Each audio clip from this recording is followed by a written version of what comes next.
In Operation Cold Case, Jacksonville police still don't know how two killers slipped past the guard gate at the upscale Deerwood community on Jacksonville's south side, robbing and stabbing to death a local businessman.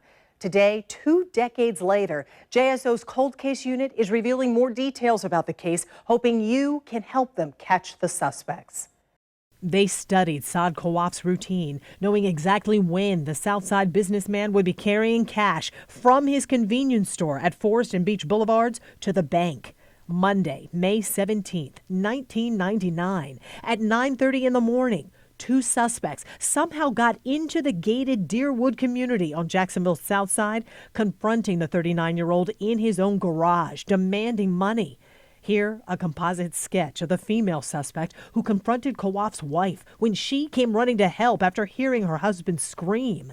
The male suspect stabbed Kawaf to death and made off with the money, but detectives believe murder was not the motive. The robbery was the motive. I don't know if it meant to go as far as it did. JSO Cold Case Detective Margot Radigan tells us she has the male suspect's DNA and fingerprints from the scene as evidence. She just needs the public's help figuring out whose DNA it is. It was tested back in '99, early 2000s, and then as recent as 2015. And we still have not been able to develop a suspect from it. So what does that tell you, that this person has not been in trouble with the law before? It looks like they're just skirting under the radar, yeah. When Kawaf was killed. Do you have any idea who could have done something like this? We really don't, unfortunately.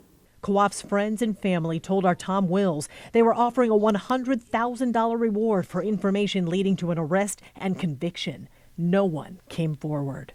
There is no day passing by that I do not think about him. Every month I get more frustrated. If nothing so far has jogged your memory about this case, there's more. Mrs. Kawaf described the male suspect as a white male, 5 feet 9 inches to 6 feet tall, with a medium to large build. He had reddish blonde hair with a graying mustache.